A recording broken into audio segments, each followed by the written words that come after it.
All right, welcome to another episode of the Freezin NFC North Podcast, episode 46. Lions roar at Lambeau. Packers eliminated. Bears get the number one pick, plus Vikings playoff preview. How's everyone doing tonight? We're great. We're ready for the playoffs. It's Most playoff of time. us are excited for different reasons. Welcome once again, Viking Dave. Where can everyone find you as we get started? At Viking Dave 18 on Twitter. That's pretty much it. Absolutely. And welcome back, Trevor. I appreciate you coming on, even in loss and a little sickness. Where can everyone find you? Yeah, my Twitter tag is RevTrevK, and I do YouTube videos on Packers and fantasy football on Kempner Sports. All great stuff. And welcome in for the first time, Jake Lane.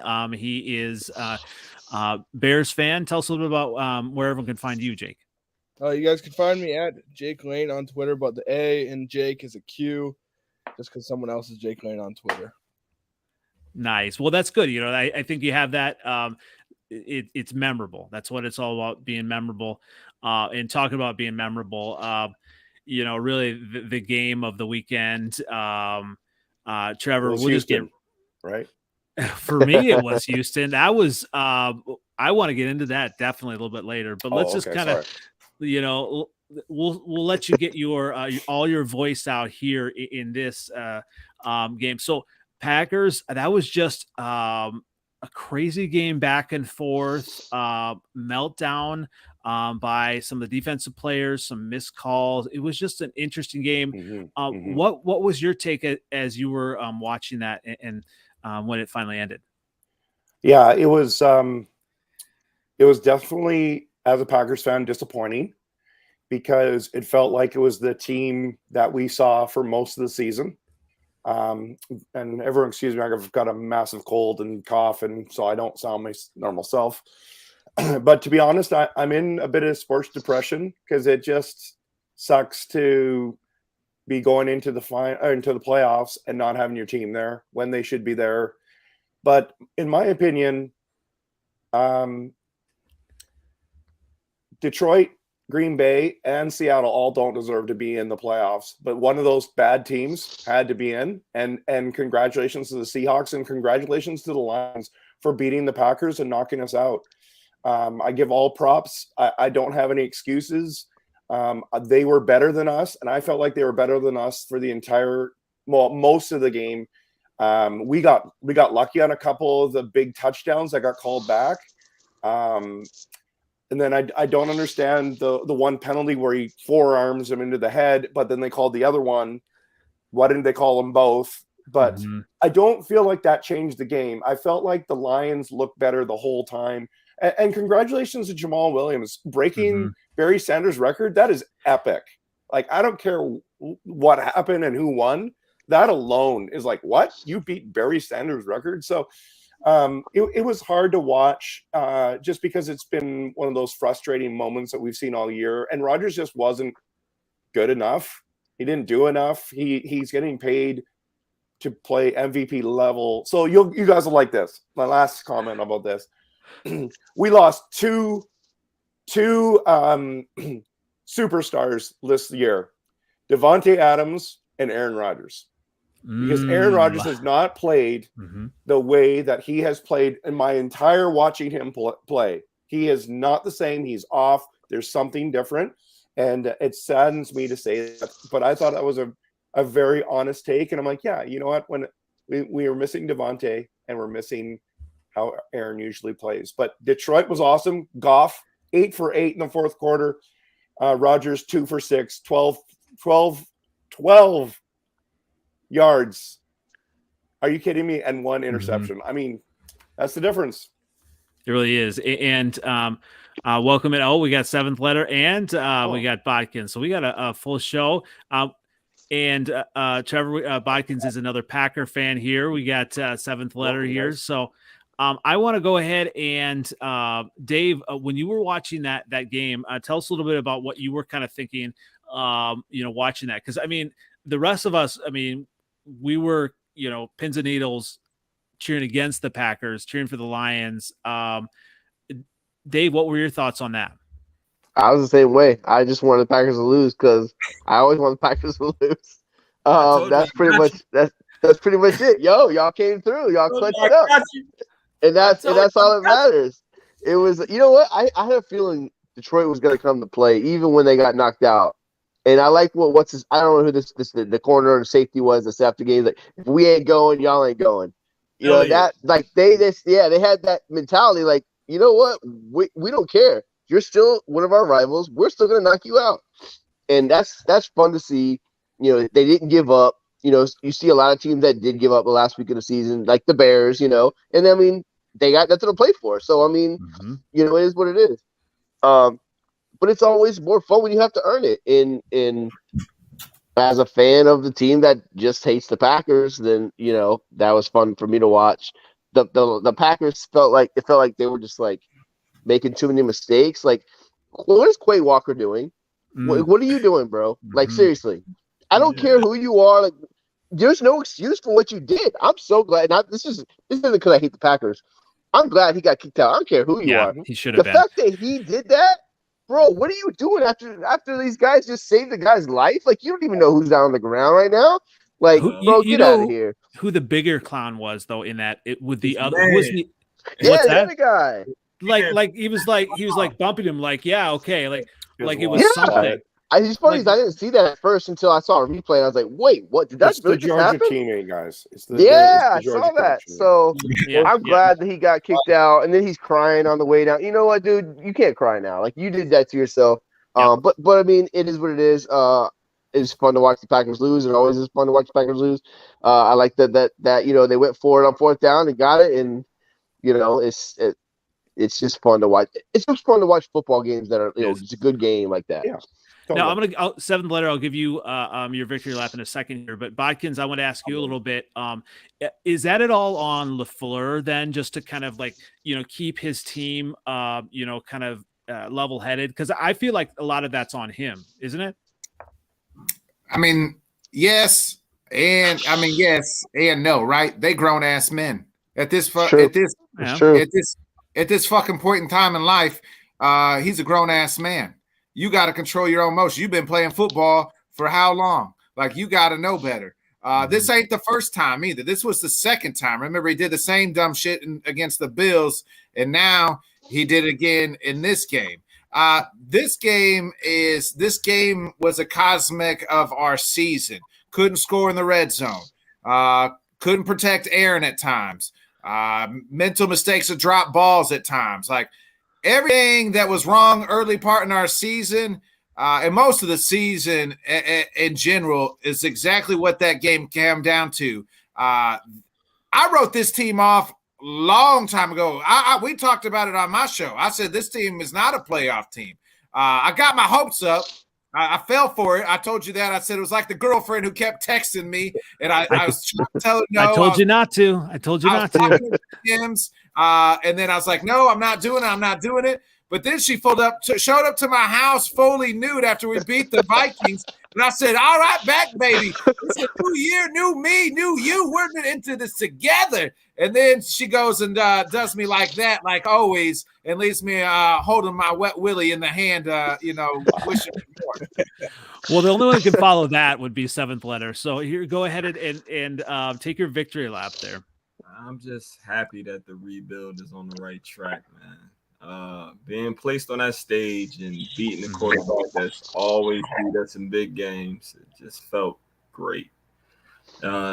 Showed me a lot about myself. Shit, I stuck with these motherfuckers since I was 11.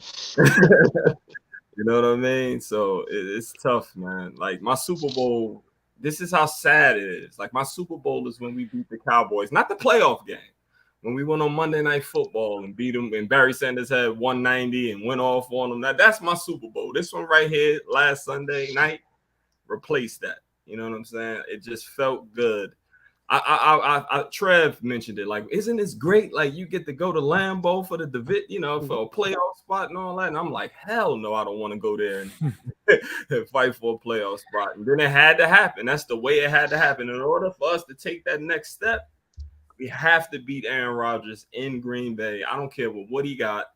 It don't matter. We never beat them there. When we beat them there a few times the last couple years, but maybe this is like the third time in like the last 6, 7 years, 10 years. Fuck it.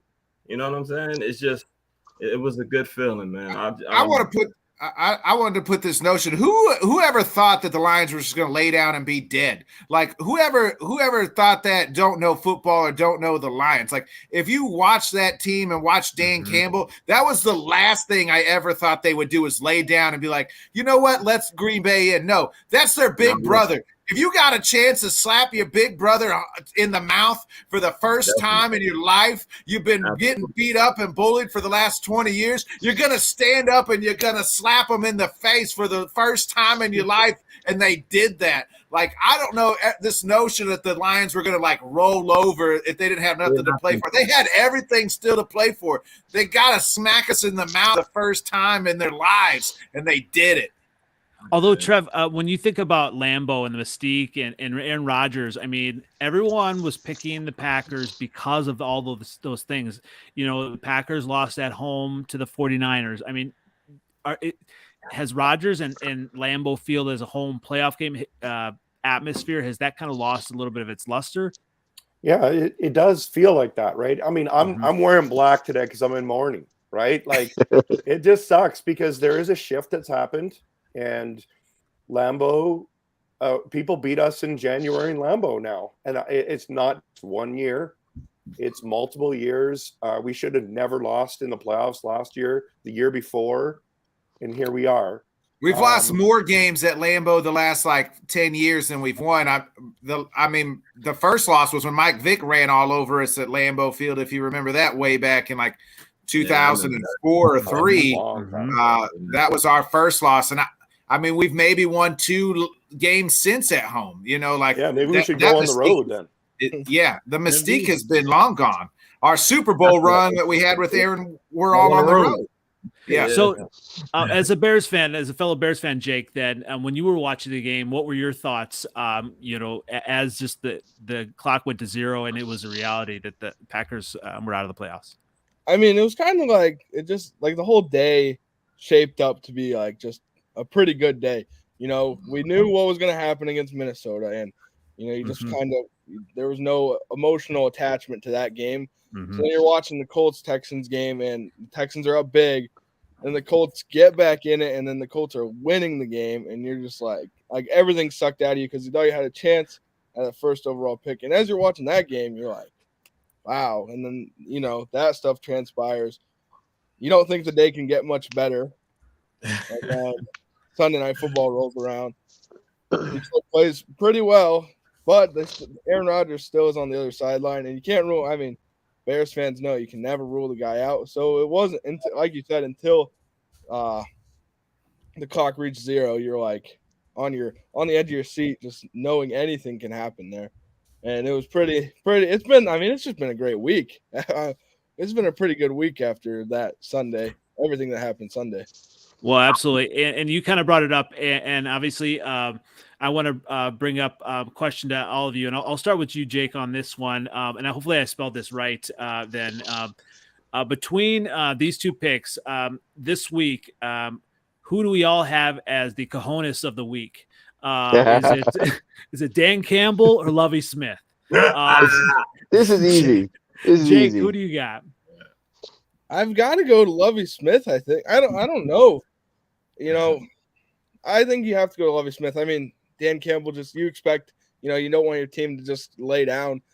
Lovie Smith's in. I mean, there was no reason for the Texans to win that football game. No reason at all that they should have won that football game. He was told before the game he basically got a non-committal. So it was kind of like the Major League, Jake Teo, that whole team, let's go out there. We're, they're going to only one thing left to do and win the whole fucking thing. Yes. Yes. And Lovie Smith just sitting back and one of his former players on Chicago radio was talking about that. And he said, how he would have said it. He knew they would have had him ready, but I love that. I was just like, they're going for 2. Oh my gosh. It was just crazy. So, I mean, the cojones, he knew he was going to get fired. So that was amazing. But what about you, seventh letter? Who do you have?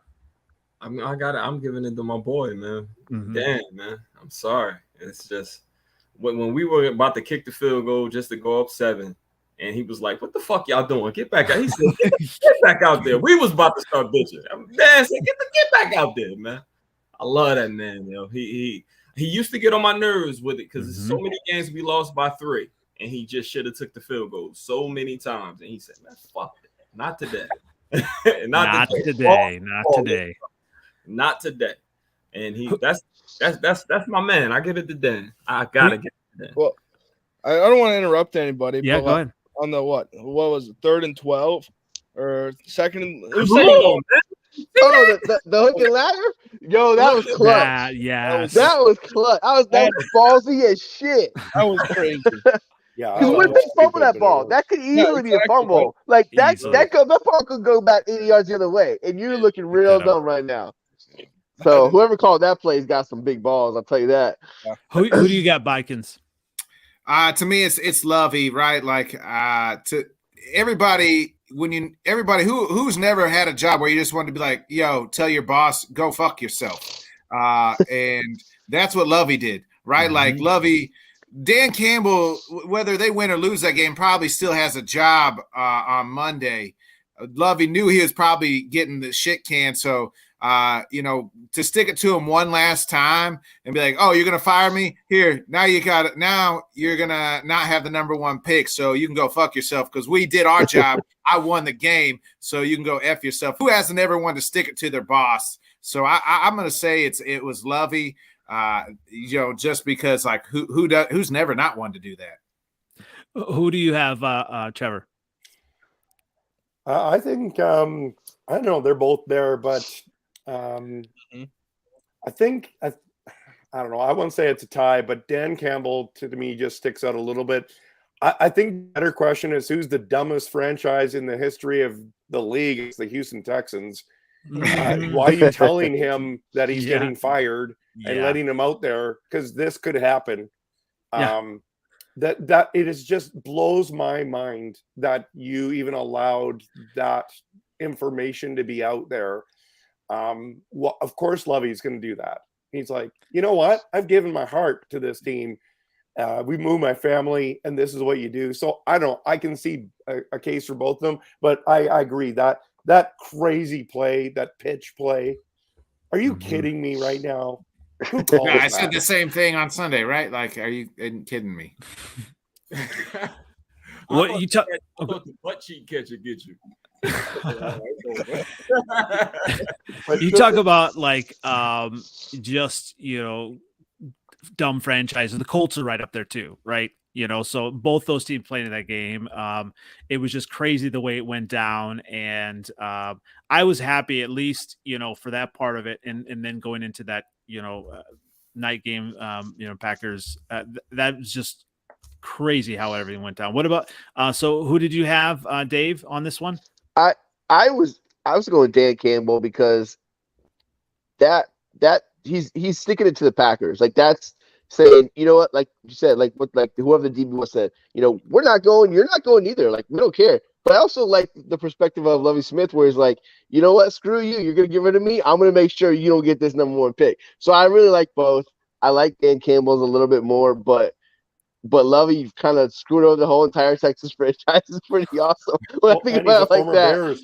Yeah, like that's coach, that's right? Pretty clutch also, to be honest, man. But Dan Campbell saying F you to Green Bay, the dagger is pretty close, man. They're really close. Let's go in. Oh, go ahead.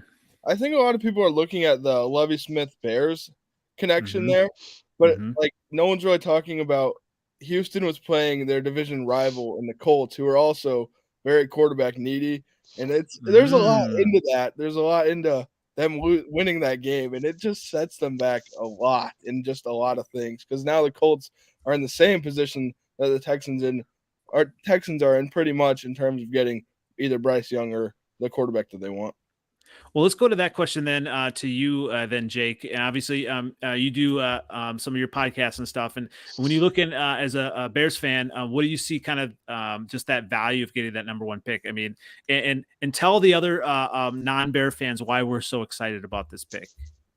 I mean, you can finally get a quarterback. We know why. Oh, I knew you would say. I knew that. I knew it. I knew it. There you go. Okay. I don't know. I mean, I just think the first overall pick brings just it. You hold the key to the whole draft. I mean, in a sense, they hold like everything. The second pick, you're going to go. You got to wait to see what the first team does.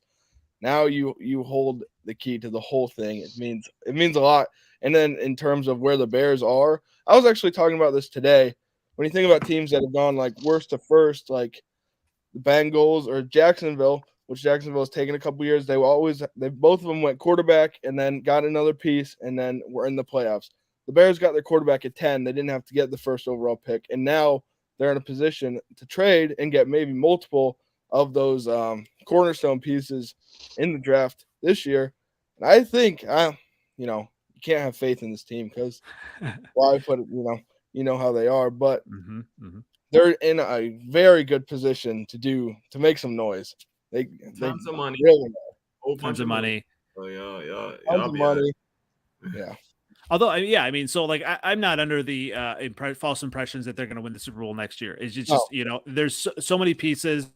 Yes, they have to do a lot of things right, but in the past they've done a lot of things bad. The ownership has been terrible, and now pieces are starting to be put into place. They whether they tanked on purpose or whatever, they did things right, and they won the lottery, so to speak.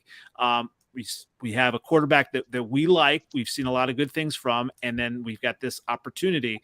And now, like just this week, hiring Kevin Warren to be the president. I mean, it just replaces many years of Ted Phillips just making horrible decisions, and now just transitioning to a new stadium. So there's a lot of positive things finally kind of heading in the right direction. And that's the same guy that helped build the Viking stadium. It was with the Vikings for a while, Kevin Warren. And I believe he was the Wilf's personal attorney before he got into that. So a lot of positive things happening there. I'm excited. Yes, I've been, and I was telling you this, obviously, Trevor, I tend to not talk trash, but lately I've been on these NFC North podcasts, and everyone's like, oh, they're going to screw it up. I'm like, oh, they've got an opportunity. Right. And now that's what I'm looking for as a fan, just the future. And so I guess the next topic then here that I wanted to talk about, and we'll go obviously on the Packers then, what does this mean for the Packers going forward? We'll go ahead and start with you, Bodkins. Tell us a little bit about what are you kind of thinking going forward? What is this? What's next for the Packers and Rodgers? So Sunday when I initially thought, and I was in a drunken stupor, I thought he was done. I thought, I was like, that's it. He's retiring. The whole, I'm going to save my jersey. You can't have this one, the way him and Cobb. Then, I sober up a little bit, start thinking and read into some more things. And the fact that Pat McAfee said, well, he was meeting with Green Bay Tuesday and Wednesday. That's why he wasn't on the show. Makes me think that maybe he's coming back. And the reason he was going to save his jersey and him and Randall were close is because Randall's retiring. And that was his last game as a Packer. And that was his send-off and not Aaron's send-off. So maybe that's what's possible. But also if Aaron comes on Pat McAfee next Tuesday and says, I'm retiring and I don't think we ever see him again because he's going to be in Africa or South America doing ayahuasca, smoking peyote, and doing whatever he does, I think that's a total possible deal. It all depends on what 12 wants to do.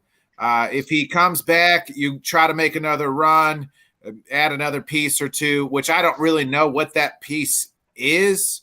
Offensive line to me was wasn't very good at all this year. So you got to kind of build that offensive line back up. Maybe try, everybody says a receiver, but are we another receiver away? I don't know. With you still got Dobbs and Watson another year. Maybe try to make another run at it. But if he doesn't, then you got Jordan Love, and then you just kind of maybe tear it down a little and then rebuild with these new young core pieces. Yeah, tell you what would in my opinion, if I was a fan of the Packers, I would be praying that they would do something to either usher Rodgers out, trade him, get something, whatever they can get for him. They can't trade him. The way the contract's set up, it's impossible to trade him. Okay, so hopefully that he retires, and then Jordan Love comes and they play, well enough, almost like what the Bears saw this year. You see enough in Love, that you can kind of build for the future, or enough that maybe you can trade him for next year, or I'm not sure how the contracts work. But in my opinion, the Packers should want to be the worst team in football next year so they could draft Caleb Williams. That would scare me, honestly, to pair a young quarterback with those young receivers. I mean, what do you think, seventh letter, on that? I think Aaron Rodgers still got a lot left in the tank. I'm sorry. It was a down year, though, wasn't it? It was a down year, but I also believe he probably needs to do more. He probably shouldn't go smoke ayahuasca this offseason and probably those young receivers. One thing I do know is that I think they really do miss Jamal Williams in more ways. AJ Dillon is good, but I don't think he's as effective as Jamal Williams was for y'all. Because I remember when he played for you guys and he used to, I don't really fuck with Aaron Jones, but this dude right here is killing us. And I think y'all really miss a real 1-2 punch. AJ Dillon is okay, but I just don't see it. I see him. Aaron Jones fumbles too much. He depending too much on him. You know what I'm saying? To carry the offense in the backfield for y'all. Trevor, what do you think about that? I don't think he's wrong about the AJ Dillon, Jamal Williams comparison there. But I don't think it makes a difference really on our team. Before the game, I was always saying Rodgers is coming back. After the game, and I never drank a drop. I've been sober this whole time thinking about this, and everything that I'm reading is that I think he's retiring, which I hope he does not do. But I've changed my narrative. I hope we trade him, and we can trade him. It's just that there's lots of trade scenarios walking around right now. It's just that it's a dead cap feel. If he retires, we're screwed anyways in our salary cap. So either way, we're messed. I would rather get something for him. If we could get a first rounder and more, I would do that deal now. If we could pull off a Denver deal with Seattle like that, I would do it in a heartbeat. And this is a guy I do not want to see in another jersey. So I've changed my narrative. I do think that thumb issue was a bigger deal than everyone's lets it be. But 26 touchdowns, 12 interceptions, looked off a lot of the season. And but 26 touchdowns is still 7th in the NFL. That's what isn't that crazy? And 12th isn't the worst. I can name you 4 or 5 elite quarterbacks that have more than 12 interceptions. Now Jared Goff had an awesome nobody said Jared Goff's elite. That's right. I think Trevor just did. But what I'm saying is there is something to be said that he had a down year. Now, what I'm worried about is he got 2 down years, or is it just 1? If it's just 1, then we're okay. But we don't know the answer to that question. So what's next for the Packers and Rodgers? What bothers me is we're in our 3rd offseason in a row, and we don't know. It bothers me. I'm getting tired of this. The same stupid narrative. It's Favre all over again. Yeah, it's not as bad as Favre to me. But it's still bad, right? It's not as bad. But part of that is not on Aaron though. The Favre situation, Favre brought that on his own. Aaron never. The Packers sped this clock up the minute they drafted Jordan Love, and they created this scenario. I agree. They created this. I mean, did Aaron play like the 2-time MVP that we've seen in the past? Absolutely not. And that was the thing, is we needed him to play absolute lights out football with the talent, the less talent that we had on this team that we've had in past. He didn't play like that. Did he have a down year? Compared to who? compared to him, yes, but his down year, he even said it himself, and we can all agree, his down year is some guy's career years. Guys would take 25 touchdowns out of the quarterback and only 12 interceptions. That's a career year to some guys. Now we're just comparing it to Aaron Rodgers, who's the 2-time reigning MVP as a down year. And we did need him to play more and better, especially this last Sunday. We needed him to play lights out at times. And we just ask a lot because, we're used to it, but he's getting up there in age where we can't ask him that. I am completely anti-trading Aaron Rodgers because we don't know what we have in Jordan Love, and I'll still take 39, 40-year-old Aaron Rodgers over Jordan Love or half the quarterbacks in this league. And I'll take that to bat every Sunday with a chance to win. So I'm glad you brought up the GM stuff because I feel like, in any type of chats, I feel like the general manager for years with the Packers has kind of gotten a pass, and I don't know, kind of within I think sometimes when you're within the family, you can, say bad things about your family members, but others can't. Right. So like a Bear fan, if I say something bad about the GM, they're like, nope, he's fine. But I feel like, Aaron Rodgers, Hall of Fame, he's a talent. He's one of the best quarterbacks ever. Why has the GM not surrounded him with better players? Like, I feel like they've kind of been at odds for a while, regardless of who it is. They've been at odds, to get him the right receiver, get him what he wants, or, you know what I mean? And it's like, just do it if you want a Super Bowl. You've got a talented quarterback. Don't waste his career. I mean, what do you think to that, Trevor? I think that's a great comment because I don't think the GM did enough. I don't think he surrounded him enough. But in the defense of the GM, our defense wasn't good enough, and we had to bolster that. The problem is it took a long time to make that defense better. We should have drafted Jefferson. Man, Dave, imagine that right now. You'd be crying yourself to sleep. I won't imagine that. Right? I won't. And so I agree with my Packer brother here.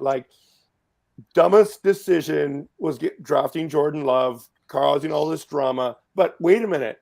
Maybe it was the best decision. Maybe they saw what they're seeing now. They're like, I don't know if he's going to be able to sustain this. And they actually had a plan. And then he got his nose out of joint. So I'm actually in this off season, I'm just sitting back and I'm going, I want to see what happens now, because I have been the biggest defender of Aaron Rodgers my whole life. And I have not been happy with our GM situation. I do think we should have got him another wide receiver. The problem is what Aaron wanted is do you want to bring Clay Matthews back? Do you want to bring Jordan Nelson back? Why didn't we just go get somebody else? Why didn't we go a couple years and get Brandon Cooks and just help them out? A couple years ago, Will Fuller was out there to go get somebody like that when he's healthy. Exactly. They should have drafted T. Higgins instead of Jordan Love. Exactly. Yeah. And so DK Metcalf one year was out there. We didn't go get we can name 1,000 receivers. They just never went and did it. I'm with you. They just never, and it is not. It's been a generational thing, right? The last wide receiver we took in the first round was Javon Walker. He was a stud, by the way. Mm-hmm. Not in coming out of college. He wasn't in the pros. He had 2 or 3 good years, but that's it.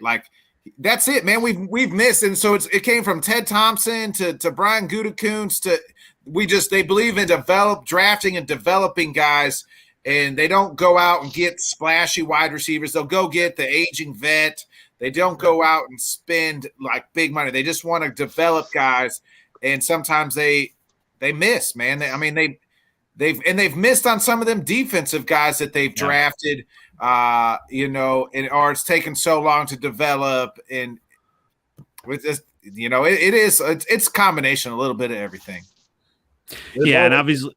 Oh, go ahead. They've always done it that way. They always had, always laugh, and I'm like, who is this guy, yo? They always finding some bullshit receiver, and Aaron Rodgers make him look good. You know what I'm saying? Yep. He always been through that. What I do think before when y'all traded, what the Packers always done, they always had someone ready to take over after they trade away, say a Jennings or Donald Driver retires. They got Jennings and Jordy Love and James Jones. They bought some type of nobody that Aaron Rodgers makes it look good. That can't look good nowhere else. You know what I'm saying? Mm-hmm. It's just these guys. I think his off-field stuff and not spending time with these young guys, I think that really, really, really, really slowed their progress. Dobbs came out kind of early. He looked just like every other Packers receiver in the beginning, but he dropped the ball last week. I don't put that on Aaron Rodgers. I put that fumble at the end of the second quarter.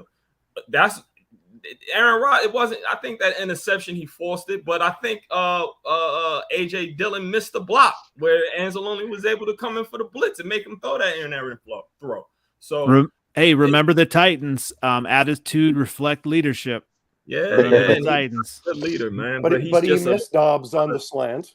He missed Dobbs on the slant. That was massive. He missed a couple guys. There were some drops. Dillon right in his hands. Yep. Yeah. That's not Rodgers' fault. But we weren't prepared. The Lions were better. They were way better than us. They were. They just had more fight. I mean, there's this thing, that's just, you look at this team. I said this was my least favorite Packers team of all time I've ever watched. Of watching a team, they just, especially early on in the year, they didn't do anything well. You didn't watch a game and be like, you know what, we pass blocked well. Nope, we don't do that well. We stopped the run well. Nope, we don't do that well. We didn't do a damn thing well 90% of the game. They weren't fun to watch. Towards the end, the defense came on and they got fun to watch, and that was it. But brother, I got something to say to you. This is how everyone else feels. We don't know what it feels like. Like, I'm serious. Like how many times have you seen teams and like, I have no idea what team's showing up today? Yeah. We've never. We're like, we know what's showing up.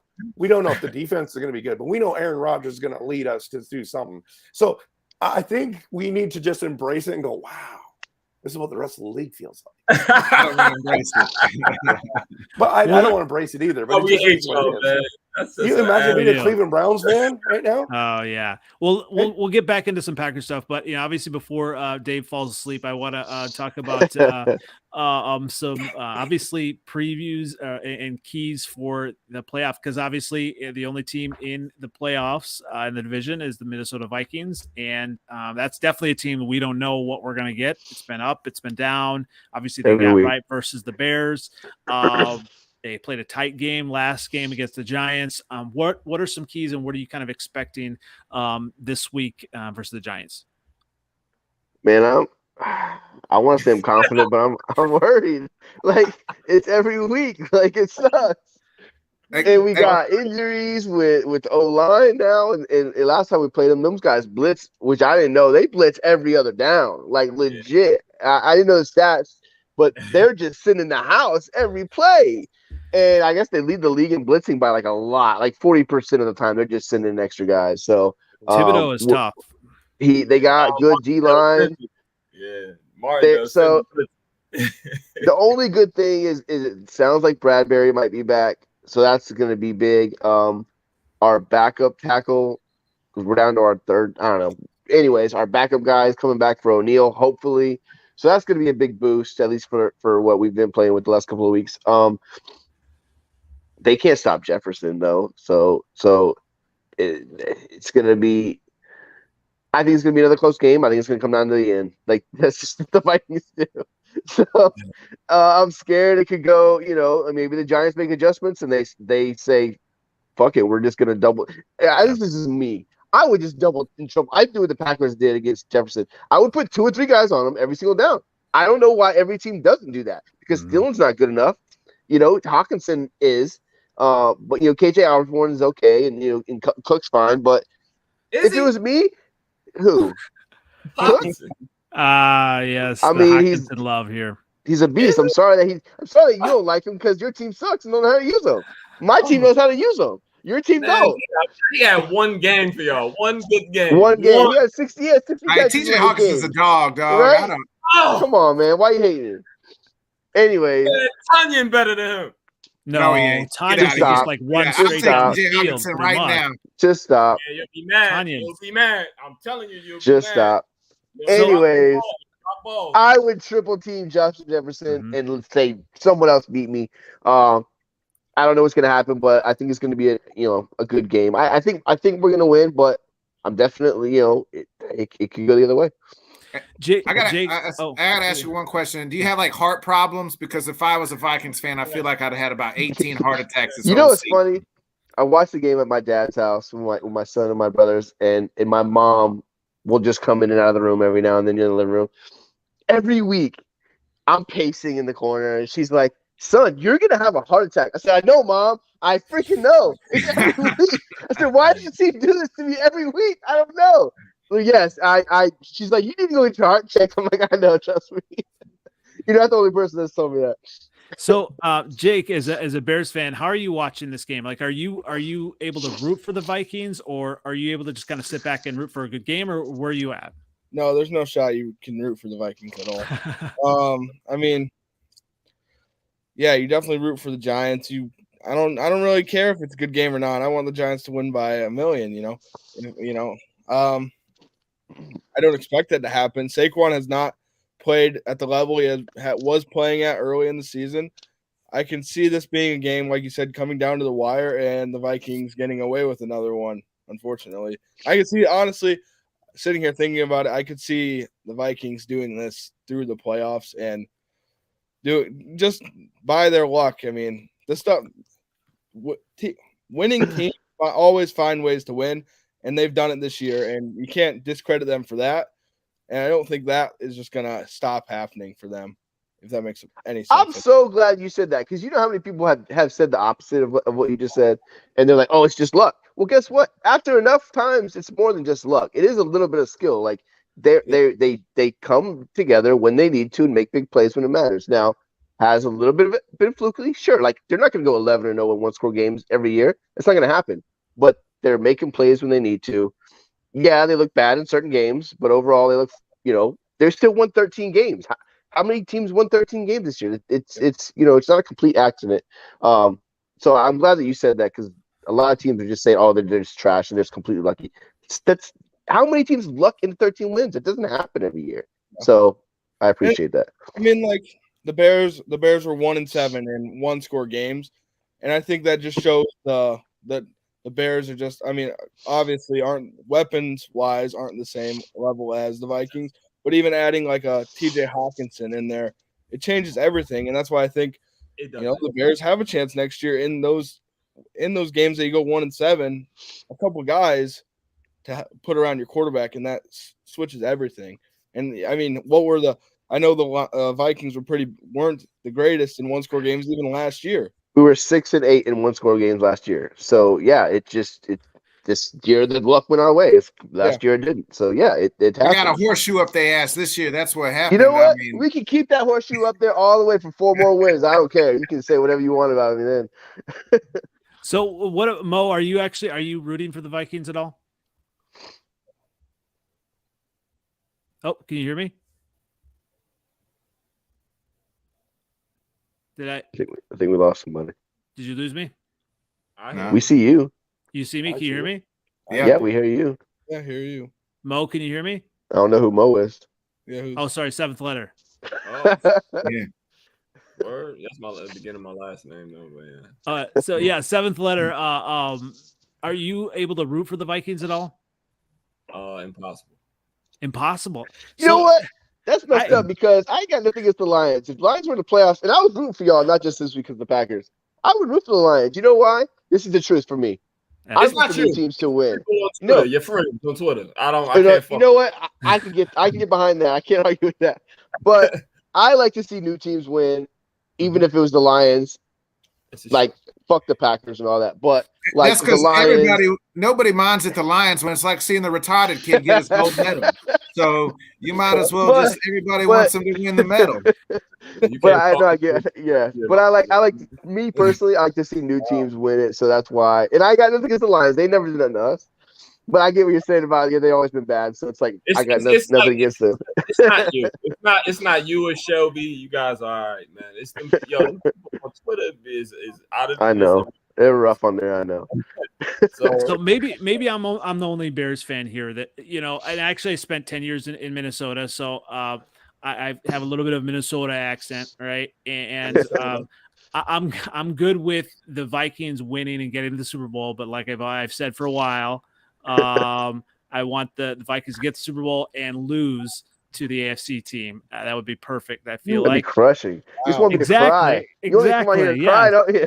Yes, that would be fantastic ratings, I feel like. We need the Vikings to win this week because what are we going to talk about next week? Yeah, I'm out of here. We're just going to talk about off season. Yeah, it's too early for that. We need somebody to win here. Well, you're talking about kind of winning, and we didn't really touch on this, much at all. But like when we look at the Lions, I know. I might have to skedaddle out of here, boys. All right, thanks again, Vikings. Hey, see y'all. Thanks. When we talk about the Lions, like they're a team that we haven't really worried about as a division forever, right? And I mean, Trevor, when you think about the Lions, is that a team? Obviously, they went into Lambeau and they won. And Jamal Williams, like if he stays with them, I think he is kind of almost like the heartbeat of the team. Like they've got a lot there. I think, right? Mm-hmm. Yeah, and what's interesting is the narrative switched because DeAndre Swift is dynamic.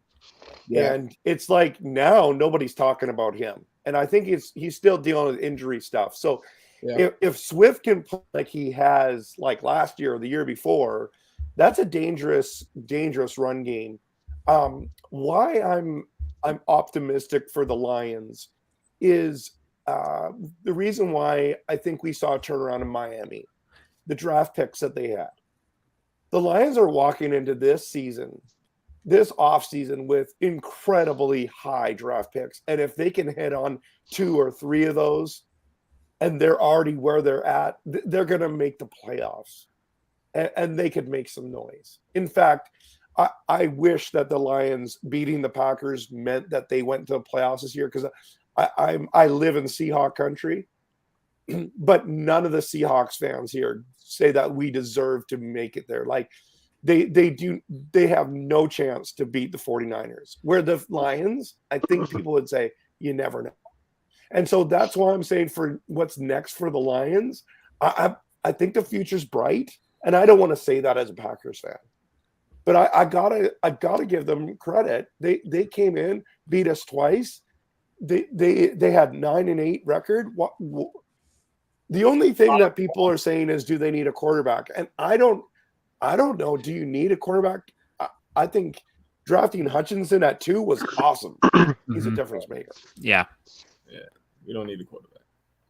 Well, yeah. I mean, obviously you got Goff, and how much longer will you have Goff, right? I mean, and maybe the smart thing would be to draft a young quarterback, this year and develop, whoever kind of falls to you, like a Richardson out of Florida or something, like a later round. It might be. That guy's a bum. Yeah. I don't know. I'm a Florida State fan. That guy's trash. Could be. Is he really bad, Dave, or you just don't like him because he's on a team you don't like? He's really like up and down. I mean, I guess people say he's got like a high upside, but like, man, he is so like he'll look so good one day and then he'll just look like complete trash the next. So guys like that, they just scare the crap out of me, man. They just feels like they need so much work. Maybe he will be the next, Josh Allen or whatever. But I just feel like when they're that consistent. I'm not a fan of him, not because he's a Gator, but just because I don't like that trait in quarterbacks. But go ahead, Jake. I think the Lions and the Seahawks are in a similar quarterback dilemma because Jared Goff has played so well this year, as well as Geno Smith. Granted, Geno Smith's a lot older than Jared Goff, so that train obviously is going to not last as long. I don't know. I feel like I'd agree. You would definitely want to draft a younger guy just in case or have some security there because you have a team around Jared Goff and us Bears fans saw it with Trubisky in 19 and 20. There was definitely a roster there and you saw what happened. Now here we are in year 2 of a rebuild, just because of a bad, inconsistent quarterback play. Yeah, I mean, seventh letter. I mean, you got like Jamison Williams. You got all that talent. You got Amon Ra. Just a ton of talent there. I mean, that a team like you talk about kind of future. I mean, the Lions scare me more than any other team in the division. Obviously, depending on how long Kirk continues to play at a high level, you got Jefferson there. But I mean, if the Lions can kind of catapult, use this. I mean, seventh letter. I mean, do you see them like, making the playoffs next year and kind of taking the next step? I got a lot of. I trust Jared Goff. I do. He was a number 1 draft pick. He's been to a Super Bowl. We have the pieces in place for him to be successful. I think we kind of measure him from when he looks bad, he's really bad, but nobody knows that he's just throwing a Khalif Raymond and Tom Kennedy. You know what I'm saying? Mm-hmm.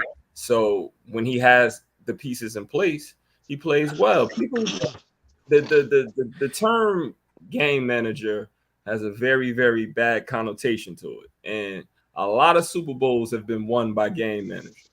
And hey, sorry, I wanted to stop you for a second there, seventh letter. So just want to make this clear. So the weapons around a quarterback makes a difference how well the quarterback plays, or is that kind of what you're saying? But you got people like Aaron Rodgers that'll make the people around, because of his supreme talent, he'll make the people around him look better. Matthew Stafford made Kenny Galladay lead the NFL in touchdowns one year. You know what I'm saying? I think Dave knew where I was going with this. Yeah, I know. Yeah, but it's quarterbacks that are able to do that. That's not his skill set. But when he's not in the game, we look even. When we had Tim Boyle, I think y'all tried some of that Tim Boyle last week and put Peterson back in. You know what I'm saying? That was our backup quarterback, David Blau. You know what I'm saying? I think we should get a backup quarterback. Yeah, that's competent. Yes. We should draft one, yeah, but not like first round. I think we were scoring 40 points and losing. We needed to address the defensive line, get some linebackers, get some real cornerbacks. Jerry Jacobs playing out of his mind, but he's an undrafted free agent. He's not a real starter. He should be a backup. He's a competent backup. We'll have depth at that position, which we don't. Amani Oruwariye, come on, man. Like, we need secondary. Do not touch Jared Goff. Do not make him feel the least bit uncomfortable. He has an offensive line that'll keep him upright and healthy. We'll be fine. Draft a quarterback in the 3rd round and make everybody shut up. You know what I'm saying? And just keep off. He's fine. I'm all right with him. Jake, you wanted to say something? Yeah. I'm definitely not taking a quarterback earlier than the 3rd round. No. Just like you said, you don't want any additional pressure on him to, clearly – when I don't like keep comparing it to the Bears situation, but as soon as they brought in a Nick Foles, it just changed everything for Trubisky. It sent it immediately downhill, and everyone knew where that was going. And I think that would be the exact same thing for the Lions. It would add an unnecessary pressure on Jared Goff's shoulders to do things that he doesn't need to do. He was, like you said, he was a very good game manager all year, and then played a little bit above the expectations, and now you feel comfortable going into next year and maybe the next couple of years with him, and you don't have to worry about bringing someone else in. And I add another thing. I know you guys like Swift, but Swift can't stay healthy. You're right. I wouldn't be mad if they go and try to snag Bijan Robinson. I will not be mad. You know what I'm saying? Swift is always hurt. He's been hurt all. This is why Jamal Williams had to carry the ball all those times. You know what I'm saying? Because he always getting some type of soft tissue injury. He can't play. Shoulder out of place. You know what I mean? All the time. Like, give me some. We need something else. He plays his ass off. The reason why it gets on my nerves is because he can do anything with the ball. But sometimes he don't read the block right. He running outside. Sometimes our offensive lineman gets so frustrated with him because he can just cut it up in there. He trying to bounce it all the time. Man, run between them tackles. It's open. Like, put Bijan Robinson. That's what we need. If you want to do something with the offense, give me Bijan Robinson. We probably go deep in the playoffs with that. I'm good. Jared Goff's fine. And I said something on your podcast weeks ago, and I've made a mistake. I said Aaron Rodgers' name. I meant Jared Goff. Nobody's talking about Jared Goff. What about that play that they do in the combine? It's rolling to the left, throw that shit 50 4 yards all the way back to the right on him. He's fine. He's fine. Listen, this is my opinion on Jared Goff. He's a fine quarterback, like you said. My thing is, don't they have like a top 5 or 6 pick this year? They got from somebody. So, and I'm not saying you have to draft somebody. I'm saying if you evaluate one of these quarterbacks at the top, and you think what's up? And you Shelby. That's all right. I'm in my bar right now, just to say hi. Go Vikings. What up? Playoff time. We're just talking about legendary Jared Goff here. Dave had a soliloquy to how he loved him here. Listen, all I'm saying is if you evaluate these quarterbacks and you think one of these guys is the next Mahomes or Josh Allen or whoever, then yeah, because you have a chance and you're that high and you don't ever get a chance at that guy, you go get him. Otherwise, I agree. Goff's fine. You go and you surround him with talent. Otherwise. Do you see any of those quarterbacks there? Do you see I'm not that guy. I'm not the evaluator. If your guys at the top say, hey, we think CJ Stroud's going to be the next Joe Burrow, we need to go get him. Listen, I'm not saying they are. Tools. I'm just saying, if that's what you think. Otherwise, I think you're right. Goff's fine. He's just as good as a lot of quarterbacks. And you go and you surround him with other talent, and you'll be fine. Otherwise, unless you're saying this guy is a stud, we think he's going to be a superstar, then yeah, you don't need to draft a quarterback right now. Yeah. Well, Shelby, while you joined on here, give us your keys to the Vikings playoff game this weekend. Dave gave us a little bit of his. So you said how I feel about it. Yeah. How are you feeling? What are some of the keys you think? Yep, we can hear you. Can you hear us? Yes. I mean, I feel good about it just because we have played them already. I think that we need to make sure that it's not as close as it was last time. As long as the team that showed up that played them and that played the Colts and the Colts in the second half, let's be honest. But the Packers game, it's going to depend on which team shows up. I mean, if we're the consistent team, we need to be better in the second and third quarter. If we can pull it together, I think we aren't going to have a problem. But I definitely think it's going to be a close game regardless. Yeah, I think so too. I think the Vikings are going to keep it going. If not, I feel like the Packers fans are ready to kind of pounce. Maybe some Bears fans. Jake, do you think if the Vikings lose, is everyone going to be on kind of the fraud bandwagon again? Oh yeah, 100%. Yeah, definitely. Like I have my camera roll loaded with stuff. I'm so ready for them to lose because I have some friends that are Vikings fans, and I've got some stuff loaded in the chamber, ready to fire off. I'm like really ready. Coming really hot from the number 1 pick guy.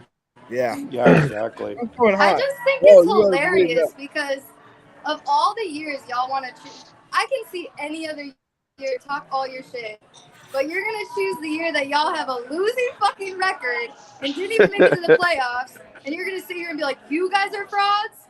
Y'all are the frauds." Y'all sit here and you're like, "No, what? No, we're the Green Bay Packers. We're amazing. We're gonna come back." Oh no. Jake is a Bears fan.